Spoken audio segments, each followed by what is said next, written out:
Je vous invite à ouvrir vos Bibles avec moi, si vous le souhaitez, au chapitre 18 de l'Évangile de Jean, versets 37 et 38. Nous allons nous concentrer sur une phrase ou deux. Aujourd'hui, j'aimerais aborder le thème de l'écart de crédibilité, un sujet dont on parle beaucoup de nos jours. Voici un passage fascinant qui relate une rencontre entre Jésus et Pilate. Jésus déclare « Quiconque est de la vérité écoute ma voix ». Pilate, d'un ton pensif, répond « Qu'est-ce que la vérité ?»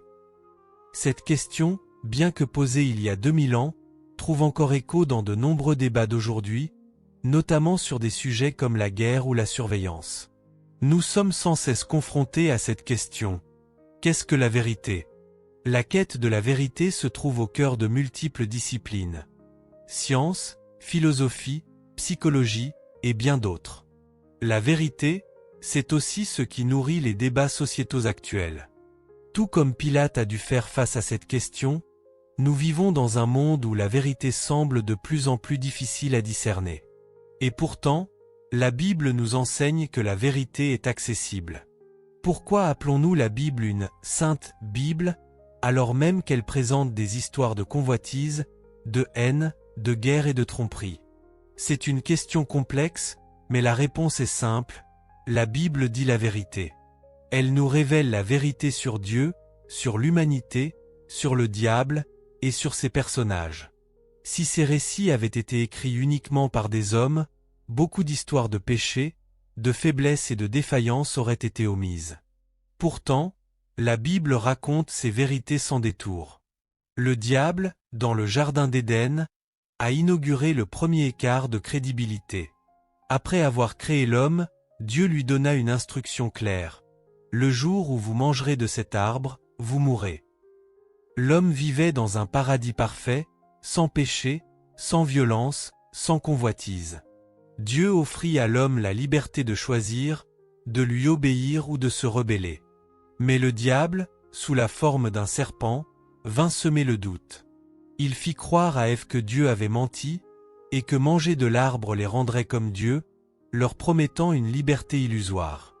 Ainsi, l'humanité choisit de croire au mensonge plutôt qu'à la vérité divine, et tous les malheurs qui suivirent, les souffrances, les guerres et les luttes, ont leur origine dans cette rébellion. La Bible prédit aussi qu'un jour, l'Antéchrist, incarnation du mal, se lèvera. Il apportera une paix trompeuse, une paix qui ne durera qu'un temps, avant que le Christ ne revienne pour instaurer une paix véritable et éternelle. En attendant, nous voyons que le mensonge du diable continue de se propager, notamment à travers des visions déformées de la sexualité, de la drogue et de l'alcool. Le monde, en cherchant des plaisirs immédiats, tombe dans les pièges du péché, croyant qu'il y trouve le bonheur, mais finissant par découvrir la douleur et la souffrance. Aujourd'hui, beaucoup croient que la liberté réside dans le sexe permissif, dans la drogue ou dans l'alcool. Cependant, ces voies mènent à la destruction.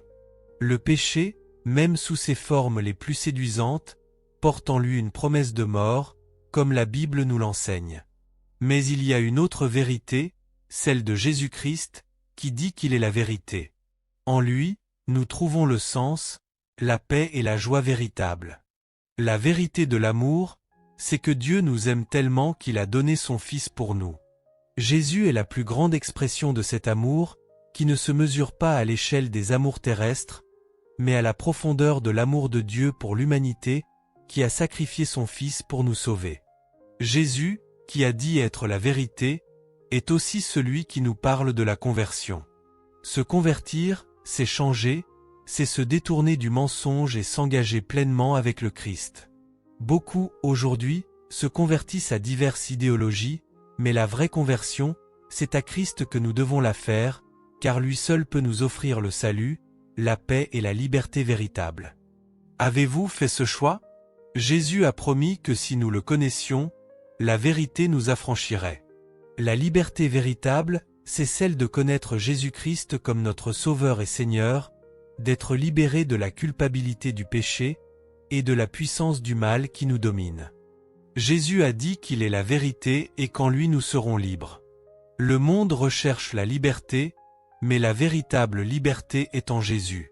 Êtes-vous prêt à faire ce choix aujourd'hui, à accepter Jésus comme votre Sauveur et Seigneur, et à suivre sa vérité? Il n'y a pas de plus grand amour que celui qu'il nous offre. Il est la vérité, le chemin et la vie.